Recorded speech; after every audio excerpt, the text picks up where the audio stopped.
میں سے ایک صحابی کا تذکرہ، ایک جلیل القدر امین امت، السابقون الاولون میں سے چمکتے ہوئے ستارے حضرت ابو عبیدہ بن جراح رضی اللہ تعالیٰ۔ حضرت ابو عبیدہ بن جراح رضی اللہ تعالیٰ عنہ ان قرون اولیٰ کے لوگوں میں سے جنہوں نے بالکل ابتدا میں حضور کے دست اقدس پر کلمہ پڑھ لیا تھا، بالکل شروع میں دار ارقم کے دنوں میں، شاید اس سے بھی قبل حضرت صدیق اکبر رضی اللہ تعالیٰ عنہ کی دعوت پر یہ مسلمان ہو گئے۔ بالکل شروع کے لوگ ہیں، وہ جو 10 لوگ جنہیں حضور نے جنت کی بشارت دی، عشرہ مبشرہ، ان میں نام ہے حضرت ابو عبیدہ بن جراح کا۔ صحیح بخاری میں حدیث ہے، نبی پاک صلی اللہ تعالیٰ علیہ وسلم نے فرمایا ہر امت کا ایک امین ہوتا ہے، اور فرمایا میری امت کے امین حضرت ابو عبیدہ بن جراح ہیں رضی اللہ تعالیٰ عنہ۔ اہل نجران کے کچھ لوگ آئے، انہوں نے عرض کی حضور کوئی ایک شخص ہمارے ساتھ روانہ کرے اور بندہ کوئی امانت دار ہو، امین ہو۔ تو حضور مسکرائے، فرمایا میں تمہیں ایسا امانت دار دیتا ہوں کہ وہ اس طرح کا امانت دار ہے جس طرح کا کسی کو امانت دار ہونا چاہیے۔ ختم ہو جاتی ہیں اس سے آگے پیچھے یہ ساری تعریفیں۔ فرمایا اس طرح کے امانت دار کو تمہارے ساتھ بھیجتا ہوں، وہ کون ہے؟ فرمایا حضرت ابو عبیدہ بن جراح۔ اتنے فضائل جس شخص کے ہیں، آپ لوگوں کی کمزوری نہیں، یہ ہماری کمزوری ہے۔ ہم نے چاند ایک صحابہ کے تذکرے کیے، باقی بزرگ ترین شخصیات امت کے سامنے آنے سے وہ اس لیے رہ گئیں کہ ہماری ترجیحات کچھ اور چیزیں تھیں، ہمارے فکر کی جولانیوں میں کچھ اور چیزوں نے جوش زیادہ مارا۔ حضرت ابو عبیدہ بن جراح وہ خوبصورت آدمی ہے کہ ابن ماجہ میں ایک بڑا انوکھا فرمان موجود ہے۔ ابن ماجہ میں حضرت عائشہ صدیقہ رضی اللہ تعالیٰ عنہ سے کسی نے پوچھا کہ نبی پاک صلی اللہ تعالیٰ علیہ وسلم کو سب سے زیادہ محبوب کون ہے؟ حضور کو سب سے زیادہ پیار کس سے ہے؟ تو فرمایا سادی سی بات ہے، ابو بکر صدیق سے، عمر فاروق سے۔ اس شخص نے کہا نہیں، میں ان کے بعد پوچھنا چاہ رہا تھا۔ تو فرمایا یہ بھی بڑی واضح بات ہے، ان کے بعد میں نے حضور کو جن سے سب سے زیادہ پیار کرتے دیکھا وہ حضرت ابو عبیدہ بن جراح ہیں، سب سے زیادہ میں نے محبت کرتے دیکھا۔ اور مسلم شریف میں یہ حدیث آپ کو ملے گی، حضرت عائشہ صدیقہ فرماتی ہیں اگر حضور خود اپنے فرمان سے خلیفہ بناتے تو اپنے بعد ابو بکر کو بناتے، ان کے بعد حضرت عمر کو بناتے، ان کے بعد بناتے تو ابو عبیدہ بن جراح کو بناتے۔ اتنا بڑا آدمی حضرت ابو عبیدہ بن جراح رضی اللہ تعالیٰ، اتنی بڑی شخصیت۔ اور پتہ ہے آپ کو ان پر صحابہ کا اعتماد کس طرح کا ہے؟ جب حضور علیہ السلام کے وصال ظاہری کے بعد صحابہ بیٹھے نا، میٹنگ ہو رہی تھی خلیفہ بنانے کے لیے، امت کا اجماع ہو رہا تھا حضرت صدیق اکبر پر، تو ایک دوسرے سے نہ پوچھا جا رہا تھا کہ آپ کی نظر میں اگر بیعت کی جائے تو کس کی کی جائے؟ آپ کی نظر میں بیعت کی جائے تو کس کی کی جائے؟ آپ کی نظر میں اگر امیر مقرر کیا جائے تو کسے کیا جائے؟ آپ کی نظر میں خلیفہ کس کو ہونا چاہیے؟ تو امت کا اجماع جناب صدیق اکبر کی طرف تھا۔ تو حضرت صدیق اکبر سے پوچھا گیا آپ بتائیے اگر آپ بیعت کریں گے تو کس کی کریں گے؟ تو حضرت صدیق اکبر نے کہا 2 لوگوں کی، اگر حضرت عمر کو آگے لگاؤ گے تو پھر بھی میں بیعت کر لوں گا، اور اگر ابو عبیدہ بن جراح کو آگے لگاؤ گے تو میں پھر بھی بیعت کر لوں گا۔ میں ان دونوں کی بیعت کرنے کو تیار ہوں۔ یار اتنا بڑا آدمی، کتنی کو کتابیں لکھی جانی چاہیے تھی، کتنے کو دن منانے جانے چاہیے تھے، کتنے کو ان کے نام ہمیں خطبے کرنے چاہیے تھے، کتنے کو تذکار ان ہستیوں کے ہونے چاہیے تھے۔ حضرت عمر فاروق رضی اللہ تعالیٰ عنہ کا وصال ہو رہا ہے، چونکہ جناب ابو عبیدہ بن جراح رضی اللہ تعالیٰ عنہ پہلے وصال فرما گئے تھے، تو جناب عمر فاروق رضی اللہ تعالیٰ عنہ کا وصال ہو رہا ہے۔ کسی نے کہا کسی کو خلیفہ نامزد کر دیں، فرمایا 6 لوگوں کی میں نے کمیٹی بنا لی ہے، کسی کو بنا لینا۔ ہاں اگر آج ابو عبیدہ بن جراح ہوتے تو پھر میں کمیٹی نہ بناتا، پھر میں ان کو امیر بناتا، اور اگر رب مجھ سے پوچھتا کہ عمر کس کو امیر بنا کے آئے ہو تو میں کہتا اے اللہ جسے تیرے نبی کریم نے امین فرمایا تھا۔ انہیں میں امیر بنایا ہوں. اتنے بڑی شخصیات، اتنے بڑے نام، اتنا بڑا مرتبہ. اور پھر 2 ہجرتیں کی حضرت ابو عبیدہ نے. حبشہ بھی گئے، مدینہ بھی آئے، ہر جہاد میں شامل ہوئے. اور عشق کے امتحان دینے کی باری آئے تو سب سے پہلے دیے. زرہ کی 2 کڑیاں ٹوٹ کے احد کے میدان میں حضور کے رخساروں میں پیوست ہو گئی تھی. دوڑ کے آئے حضرت ابو عبیدہ اور ایک کڑی اتاری، اپنے دانت سے زور سے کھینچی تو ایک دانت ٹوٹ گیا. پھر دوسری کڑی زور سے نکالی حضور کے رخسار نور سے تو دوسرا دانت ٹوٹ گیا. لیکن حضور کی تکلیف برداشت نہیں کر سکے. عجیب امتحان لیا ان کی محبت نے بھی، عجیب امتحان لیا.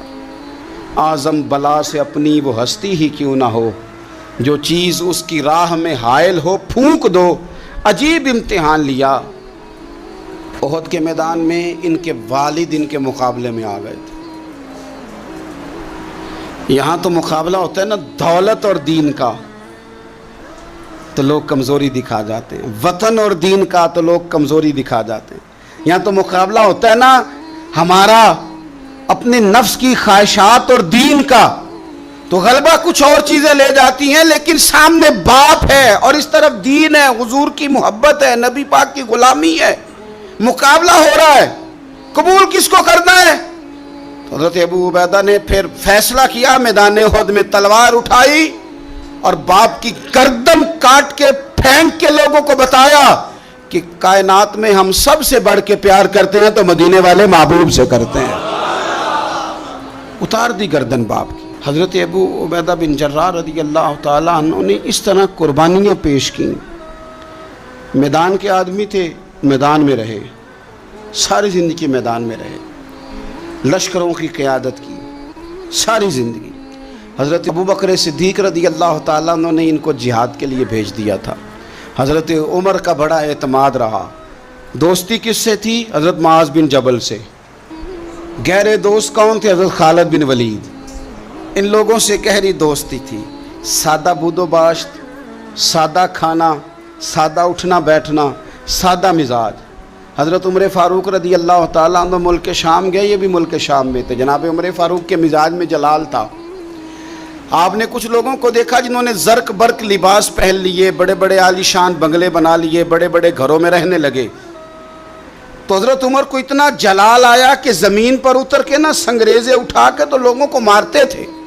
فرماتے تھے اتنی جلدی حضور کی تعلیم بھول گئے اور تم نے اجمیوں کے طریقے اپنا لیے. اتنی تکلیف کے ساتھ حضرت عمر گفتگو کرتے، لیکن حضرت ابو عبیدہ سے ملتے تو فرماتے یار تھوڑی روٹی بھی کھایا کر، کبھی تو بھی کپڑے بدل لیا کر. اتنا فقر، اتنی سادگی. اولین لوگوں میں سے جن کے لیے لوگ مسلمانوں کا امیر المومنین بنانے کی باتیں کر رہے ہیں. حضرت عمر ملنے گئے تو کسی چٹائی کے ٹکڑے کی تہ 2-3 لگا کے گھوڑے پہ اس کو رکھ لیا جاتا تھا سواری کرنے کے لیے تاکہ پسینہ نہ آئے. اسی کو اتار کے نا تو سرہانہ بنا کے بیٹھے لیٹے ہوئے زمین پہ. حضرت عمر ملنے گئے تو حضرت عمر فاروق رضی اللہ تعالیٰ عنہ کو بھی اپنے ساتھ زمین پہ بٹھا لیا. تو حضرت عمر فرمانے لگے میں نے تو روٹی کھانی ہے تجھ سے، دوست ہے میرا، کھانا کھلا. تو کہنے لگے کھلاتے ہیں نا، کھلانا کیوں نہیں. یہ بھی لوگ تھے، اسی دھرتی پہ رہتے تھے. ان لوگوں کو نا کسی چیز نے اپنے قبضے میں نہیں لیا. نہ عورتوں کی باتیں انہیں بہلا سکیں، نہ بچوں کی خواہشات کے ہتھے چڑھے، نہ زمانے کی تیز دوڑ میں شامل ہوئے، نہ کسی کہانی کا حصہ بنے، نہ لوگوں کی یہ باتیں کہ دور بدل گیا. کوئی چیز ہیوی نہیں ہوئی، اس لیے کہ انہوں نے فقیری مدینے والے محبوب سے سیکھی تھی. فقر میرے نبی کریم علیہ السلام سے سیکھا تھا. فقر تازہ تھا، ذہن وسیع تھا.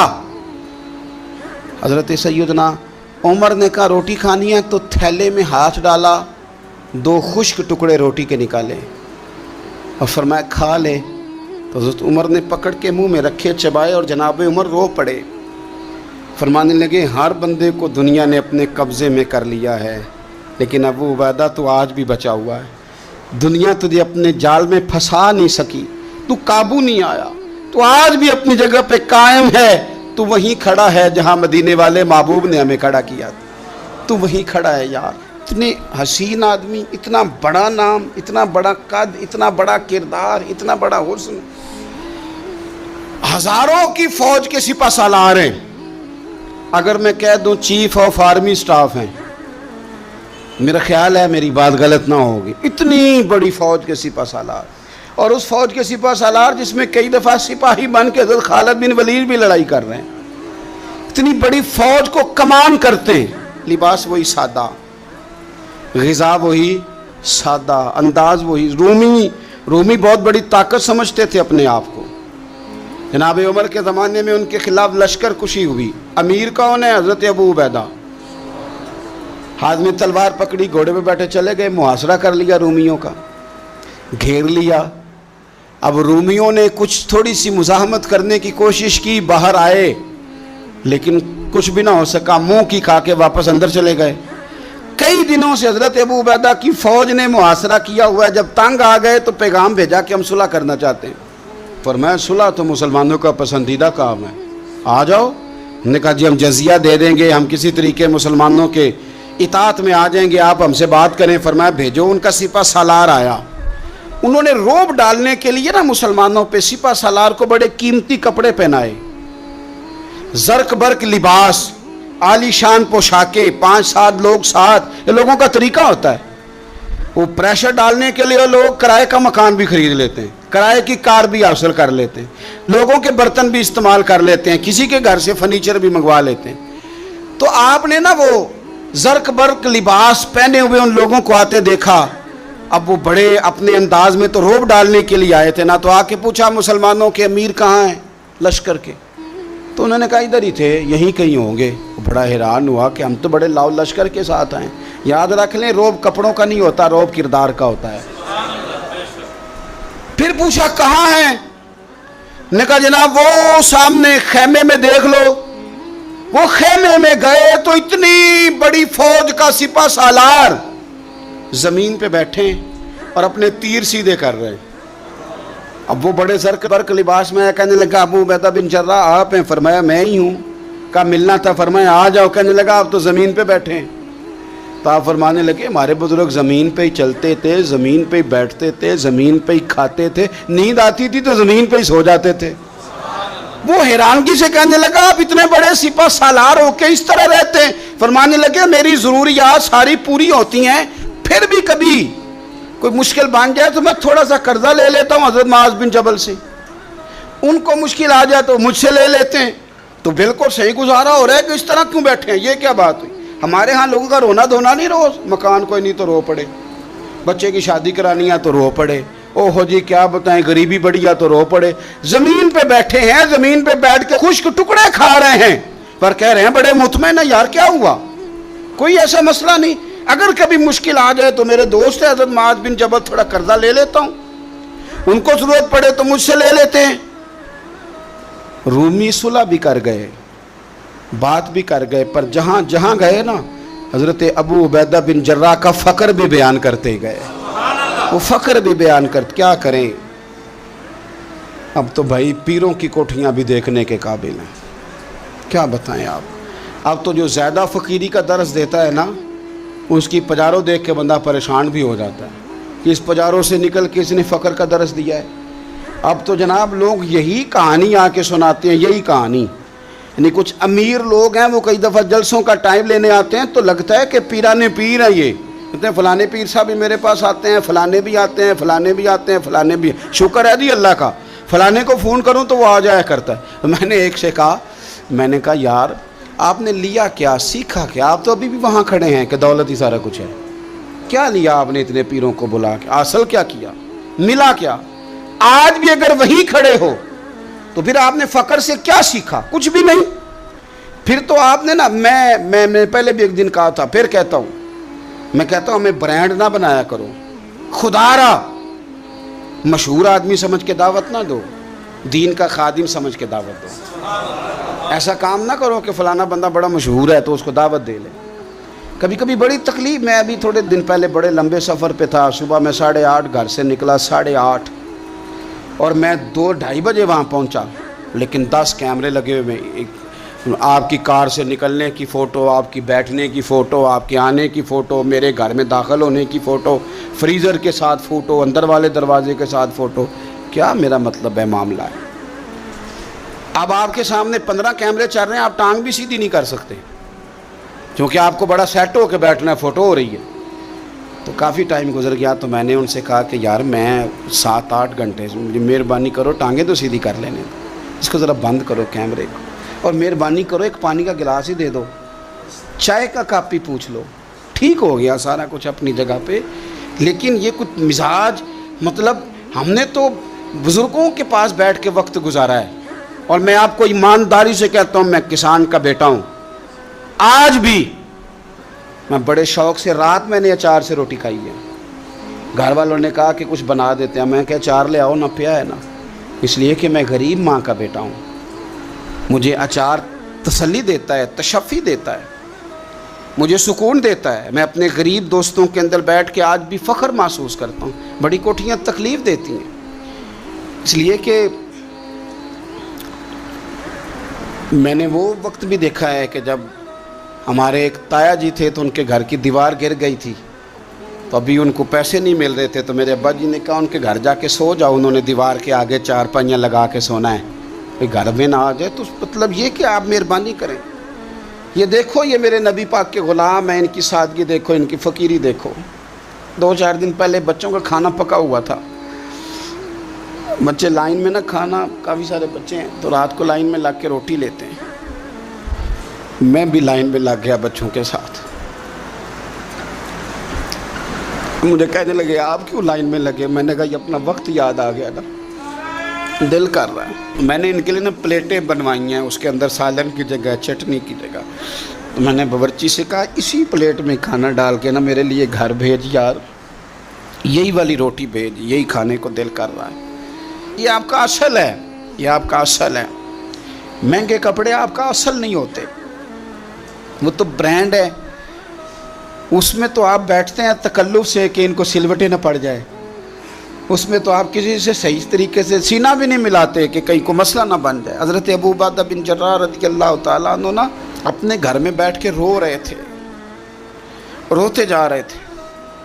تو کسی نے کہا کیوں رو رہے ہیں؟ مسند امام احمد بن حنبل میں موجود ہے. فرمانے لگے نبی پاک علیہ السلام نے مجھے ایک دن کہا تھا کہ فتح ہو جائے گی، بڑے بڑے علاقے فتح ہوں گے، تو اپنے آپ کو سنبھال کے رکھنا. 3 خادم تیرے لیے کافی ہیں، ایک جو گھر میں کام کاج کرے، ایک جو تیری خدمت کرے، ایک جو تیرے سفر میں جائے، اور 3 سواریاں تیرے لیے کافی ہیں. زیادہ لوگوں نے بڑے بڑے جانور رکھے ہوتے تھے نا، 3 سواریاں ابو عبیدہ تیرے لیے کافی ہیں. ایک تیرے سفر کے لیے، ایک مال و اسباب اٹھانے کے لیے، ایک تیرے غلام کے لیے. زیادہ مال نہ جمع کرنا. یہ بات کرتے ہوئے رو پڑے. فرمانے لگے ہم لوگ اس جگہ رہ نہیں سکے جہاں حضور نے کھڑا کیا تھا. میرا استبل گھوڑوں سے بھر گیا ہے اور میرے گھر میں غلام بھی زیادہ ہیں. حالانکہ صحابہ کہتے ہیں کہ کچھ ایسا نہیں تھا، لیکن چند چیزیں جو موجود تھی ان پر بھی روتے تھے. اور فرماتے تھے نبی پاک صلی اللہ علیہ وسلم نے فرمایا تھا قیامت کے دن میرے زیادہ قریب وہ شخص ہوگا کہ جس طرح میں چھوڑ کے جا رہا ہوں قیامت میں مجھے اسی طرح ملے. فرمانے لگے میں اس طرح نہیں رہ سکا، سوچتا ہوں نبی پاک کو کیا منہ دکھاؤں گا، کیا منہ دکھاؤں گا کریم کو. رو رہے ہیں گھر میں بیٹھ کے، رو رہے ہیں. ملک شام میں نا طاعون کا مرض پھیل گیا. حضرت ابو عبیدہ وہاں تھے. حضرت عمر نے خط لکھا، فرمایا جلدی آ جاؤ، آپ سے مشورہ کرنا ہے. آپ سمجھ گئے کہ عمر نا مجھے یہاں سے نکالنا چاہتے ہیں کہ مجھے مرض نہ لگ جائے. جواب لکھا، کہنے لگے مجھے پتہ ہے جو مشورہ آپ نے کرنا ہے، میں مسلمانوں کو اکیلا چھوڑ کے نہیں آ سکتا، میں لشکر کا سپہ سالار ہوں، کیسے آ جاؤں، میں یہیں رہوں گا. حضرت عمر نے خط لکھا کہ پھر آپ جابیہ کی جانب بھی چلے جائیں، تھوڑے سے وہاں موسم ٹھیک ہے، وہاں تشریف لے گئے. طاعون جب پوری طرح پھیل گیا تو منبر پہ کھڑے ہو کے حضرت ابو عبیدہ بن جراح نے خطبہ دیا. فرمانے لگے اس مرض سے گھبرانا نہ، تم سے بہت پہلے جو صالح لوگ تھے، نیک لوگ تھے، وہ اس مرض کی وجہ سے وصال کر گئے. یہ نیک لوگوں کی موت کا سبب بنا ہے، لوگوں گھبرانا نہ. فرمایا کرتے تھے میں تو دعا کرتا ہوں مجھے بھی خدا کی رحمت سے حصہ ملے. آپ جمعے کی نماز مسجد اقصی میں پڑھنے جا رہے تھے تو رستے میں طاعون کا حملہ ہوا، وصال ہوا طاعون کے مرض سے۔ عشرہ مبشرہ صحابی، امین امت، 58 سال عمر، جنازہ حضرت معاذ ابن جبل نے پڑھایا اور فرمانے لگے لوگوں پتہ ہے تمہیں آج کون گیا ہے؟ آج وہ گئے ہیں جنہیں حضور نے امین امت کہا تھا، آج وہ ہستی اٹھ گئی جنہیں نبی کریم علیہ السلام نے امین امت فرمایا تھا۔ حضرت معاذ ابن جبل نے جنازہ پڑھایا تو کچھ دنوں میں حضرت معاذ ابن جبل بھی طاعون کے مرض سے وصال کر گئے، ان پر بھی یہ حملہ ہوا۔ ملک شام میں حضرت ابو عبیدہ بن جراح کا مزار پر انوار ہے، حضور سے فقر سیکھا، زندگی فقیری میں گزاری۔ ان لوگوں نے کسی مقام پہ بھی اپنے آپ کو حضور کی تعلیمات سے پیچھے نہیں کیا، عظیم لوگ تھے۔ ان کی زندگیوں کو پڑھیں، ان کے اقوال کو سنیں، ان کے ارشادات پر غور کریں، اور بڑے اعلیٰ ظرف تھے۔ حضرت خالد بن ولید گورنر تھے صوبے کے، جناب عمر فاروق نے ان کو معزول کر کے حضرت ابو عبیدہ بن جراح کو تعینات کر دیا۔ ان کو جب تعینات کیا تو ادھر جنگ جاری تھی، تو انہوں نے وہ تعیناتی کا جو رکا تھا وہ جیب میں ڈال لیا، بتایا ہی نہیں، جنگ ہوتی رہی۔ حضرت خالد بن ولید کو کسی اور نے بتایا تو فرمانے لگے بعد میں آپ نے مجھے بتایا کیوں نہیں؟ آپ فرمانے لگے کوئی جلدی تو تھی نہیں، حالانکہ گورنر بنا دیے گئے اور جنگ ہو رہی تھی۔ میں نے کہا چلو بعد میں بتا دیں کہ کوئی مسئلہ نہیں۔ ایک دفعہ حضرت ابو عبیدہ بن جراح کو معزول کر کے حضرت خالد بن ولید کو سپہ سالار بنایا گیا، تو آپ فرمانے لگے سن خالد، جتنی خوشی مجھے اپنے سپہ سالار بننے کی ہوئی تھی اس سے بڑھ کر تیرے بننے کی ہوئی ہے۔ کسی جگہ کسی عہدے کا لالچ نہیں، کسی جگہ کوئی دنیا داری نہیں، فقر، فقیری، درویشی، سادگی، حسن تھا۔ عشرہ مبشرہ لوگوں میں سے تھے۔ اللہ کے حضور دعا ہے مالک کریم سمجھنے کی توفیق عطا فرمائے۔ عشق سرکار سے دل جس نے سنوارا ہوگا، اس کی قسمت کا بلندی پہ ستارہ ہوگا، اس کی قسمت کا بلندی پہ ستارہ